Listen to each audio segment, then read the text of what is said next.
Well, here we are talking about the physical elements of the voice. Very important, only 4 little chapters here.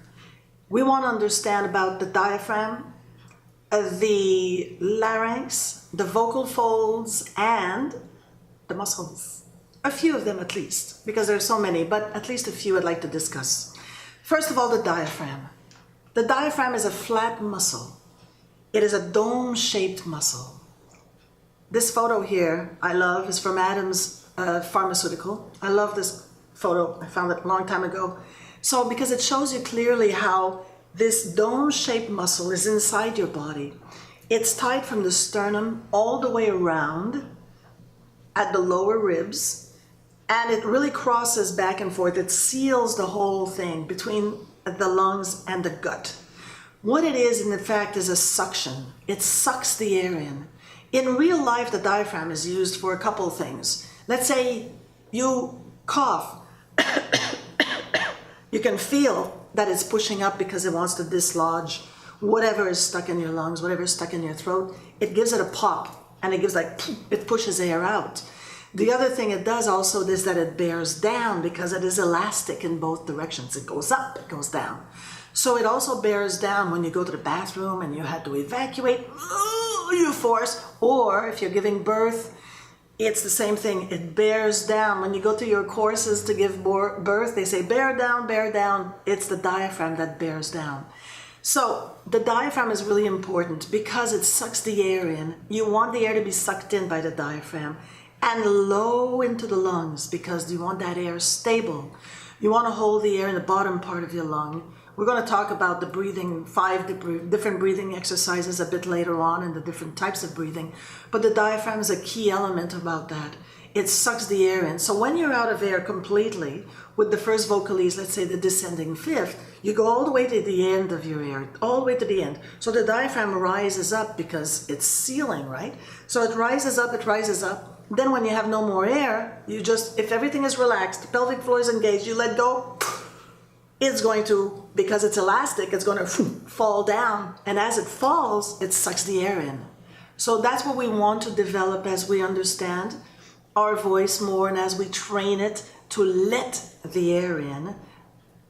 That's what we work on as singers. And also for your health and, so many other reasons. So the air is being sucked in by the diaphragm and it goes down in the bottom of the lung, fills the lung out, and because we want that air to be stable, because the sound will sit in the air. That air turns into sound. The sound sits. So the diaphragm is underneath it all. That's why the greatest expression in voice is called assis sur le souffle, sitting on the breath. Sit. The air is pulled in, the sound sits. So the diaphragm is the big element that is used to do that. Secondly, the larynx. The larynx is a cartilaginous formation. If you put your 4 fingers here on flat on your throat and you go, you'll feel there's a movement. In men, you see it more with the Adam's apple because they're more, it sticks out a bit more. But that, you can also, on either side of your, right here, feel those little notches. You look at the photo of this larynx and you'll see these are the notches you feel. So the larynx, as you're talking and you're going up and down, up and down, up and down, it moves. It doesn't go up and down, it pivots. It actually pivots. It pivots forward and backwards. When you're singing low and you feel, oh my God, I'm going to choke, because it goes forward like this and we're not used to it. The muscles are maybe not relaxed enough and you're not feeling that movement of the voice box going forward, or you're not used to it and you feel like you're choking, or it goes back. And as you go high, it pivots back. Actually lengthens the vocal folds a little bit and shortens them a little bit. As it goes back, they get shorter. As it goes forward, they get a bit longer. So the pitch is higher and lower in that way. Isn't that amazing? Really crazy. The vocal folds themselves, there are 2 sets of vocal cords in the larynx. There are the true vocal folds and the false vocal folds. We've called a man's voice that is very high falsetto. May come from the false vocal cords because they're much smaller. They're above the real vocal cords. And they're put into motion and they actually close when you put something in your mouth and you're going to, sometimes you inhale or you kind of by accident inhale some of the saliva, or we'd say, oh my God, my coffee went in the wrong hole, and we just choked because liquid went into our lungs. That's what they're there for. They close. They protect the real vocal folds.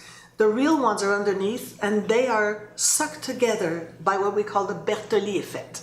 The Beverly is Mr. Beverly that has developed or discovered this phenomena of the vacuum of air that comes up the pipe, or through the pipes, up the trachea, and when it hits the vocal folds, they sucks them together and puts them into motion.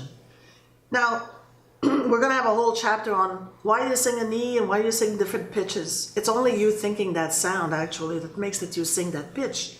Because you have to get out of the way, because we cannot physically control anything about the vocal folds or the larynx or its movement. There's nothing we can control. You think a pitch, you sing it. It's out of your imagination. It's complete, wow, insanity sometimes. It's very ooh-wee, ooh-wee, ooh. But anyways, the vocal folds sucked together are put into motion. Then there's a certain tension on them. They'll vibrate 440 frequencies per second. So they hit each other 440 times per second to hit an A.